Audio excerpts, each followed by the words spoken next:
চরম অব্যবস্থাপনার মধ্যেই চলছে লক্ষ্মীপুরের রায়পুর উপজেলা স্বাস্থ্য কমপ্লেক্স। বিদ্যুৎ চলে গেলে সচল করা হয় না জেনারেটর, ঝাড়ুদার দিয়ে চলে নার্সিংয়ের কাজ। হাসপাতালের করিডোর ও আশপাশে আবর্জনার স্তূপ। নোংরা পরিবেশের কারণে নানা রোগ ছড়ানোর আশঙ্কায় রোগীসহ স্বজনরা। এছাড়াও দুপুরের পর চিকিৎসক না থাকায় ব্যাহত হচ্ছে চিকিৎসা সেবা। প্রতিনিধি রাকিবুল ইসলামের পাঠানো তথ্য ও ভিডিও চিত্রে বিস্তারিত ডেস্ক রিপোর্টে।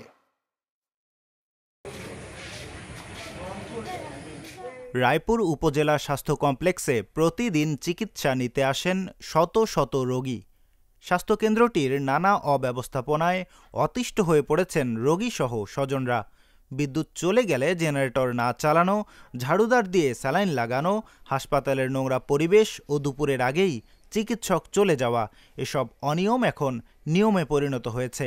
আর চিকিৎসা সেবা থেকে বঞ্চিত হচ্ছেন রোগীরা। যেমন অন্ধকারে বসে রয়েছি, তারপরে ধরেন গরম আছে, গরম লাগতেছে। এখন ধরেন মোবাইলের আলো দিয়ে ধরেন খাওয়া দাওয়া করছি। আমার বাবা হয়েছে স্ট্রোকের রোগী। সরকারি হাসপাতাল আনার পরে এখানে মাগরিবের নামাজ পর থেকে এখন পর্যন্ত কোনো কারণ আসে না। আমরা তো জানি জেনারেটর আছে, প্রত্যেক সরকারি হসপিটালে এক একটা জেনারেটর আছে আর কি। ওনারা সার্ভিস দিচ্ছে না, আমরা তো আর সেটা জানি না। বুড্ডাকে পড়িয়ে জানতেছিলাম একবার, এরপরে জেনারেটর আছে, কারেন্ট নাই, কিছু নাই, আন্ধারি গুন্দারি কি অবস্থা। জেনারেটর এরা বলছে নাই, চালা নাই, এতটুকু অন্ধকারে শুয়ে থাকা লাগতেছে। যে মহিলা ডাক্তার, ওনারা কাউন্টার থেকে পুরুষ ডাক্তারের কাছে পাঠাইছে, পুরুষ ডাক্তারে দেখাতে আসছে, আর পুরুষ ডাক্তার বলতেছে এটা তো মহিলা ডাক্তারের সমস্যা, গাইনি ডাক্তারের সমস্যা, উনি শনিবারে আসবে, শনিবারে আসেন। ওনারা একজন ডাক্তারও নাই। আমি টিকিট নিয়ে প্রতিটা ডাক্তারের রুমে ঘুরছি, একজন ডাক্তারও নাই। মানে ওনারা সবাই প্রাইভেটে চলে গেছে।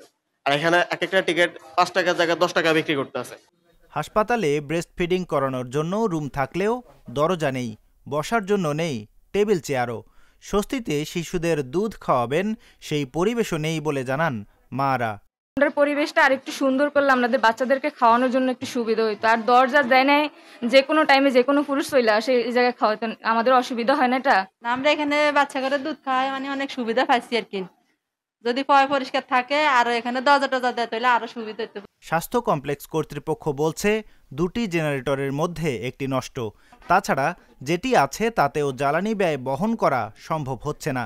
এছাড়া হাসপাতালের অন্যান্য অনিয়ম খতিয়ে দেখারও আশ্বাস দেয়া হয়।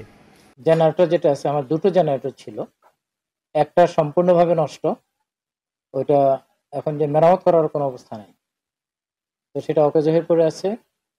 আর দ্বিতীয় একটা বড় জেনারেটর অনেক দিন থেকে আমাদের এখানে দিয়েছে, আমি এখানে লাগাই রাখছি, এটা অনেক ব্যয়বহুল, কিন্তু ওটার যে জ্বালানি সরবরাহ আমাকে দেবে সরকারের এরকম কোনো ব্যবস্থা নাই, সেজন্য আমি ওটা চালাতে পারতেছি না। এটা অনেক খরচ, অনেক বড় জেনারেটর।